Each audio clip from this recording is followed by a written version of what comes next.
One issue that's been a nuisance lately is these marijuana sticker shops across the state, cash businesses, gifting marijuana. What is the department doing with regards to assuring they're paying taxes on this, both income and sales taxes? You know, we've had law enforcement raid these entities that are operating in a gray market. Law enforcement, district attorneys are kind of in a quandary of how to deal with these. I know one DA at least is looking at enforcement of tax, of not paying taxes, but you know, we've got one in Elmira that gave away 3 cars as incentives for people to shop in their bid. 3 brand new automobiles. Another one went up to the rooftop of their store and threw $10,000 in cash out to their customers in the parking lot. What is the state doing? First of all, they're not doing anything to shut these things down other than sending a cease and desist letter, which is useless. But what are we doing to at least collect tax revenues on these businesses that are operating this way? So one, you know, I certainly understand your frustration around cannabis tax enforcement. One of the things that I think there are a lot of assumptions about what the tax department can do around the enforcement of cannabis taxes, but the original legislation that was enacted didn't really give the tax department the kind of authority we would need to undertake cannabis enforcement the same way we undertake tobacco tax enforcement, for example. And that discussion began, I think, towards the end of last session. There was legislation kicking around that would expand our authority and make clearer when the tax department can walk into a store and begin to search it and try to find illicit cannabis and the like.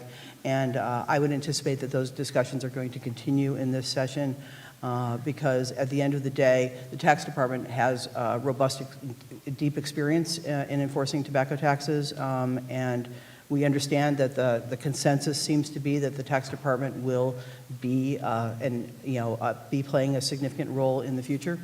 You could go in and you could go into a convenience store and with enforcement actions on their failure to pay sales taxes and those types of things. So regardless of them giving marijuana out, they're selling stickers for whatever price. Right. And they're not paying taxes on that. Well, shouldn't there at least be enforcement actions taking place to make sure that they're at least paying taxes on the sales of these stickers? So first, you know, I can't speak to any specific audit or enforcement activity around that, but I would say we would definitely have an expectation that a convenience store that is selling stickers, whether for $1 or for $10 or for $100, is paying sales tax, is collecting sales tax from its customers on that sale, and that's definitely, but that doesn't happen. We don't get that information immediately. Those convenience stores are going to file their tax returns quarterly. It's going to be lumped into their larger return, and so we can go out and take enforcement action about individual ones. But there's a civil structure for that enforcement action where we send them a notice, and we tell them that they owe more taxes, and then that goes through a process that can sometimes take many years on the civil side. We don't have tax crimes around cannabis yet. We have had tobacco enforcement actions where we have happened to find cannabis in the course of tobacco inspections, and that has led to cannabis arrests. And we're working closely with our law enforcement partners to make sure that happens when we find cannabis in the course of our enforcement activities for other taxes. Thank you. You should be tracking this cash, whether it's cannabis or not. Thank you. Sure. There's boatloads of it when they raid these places. Right.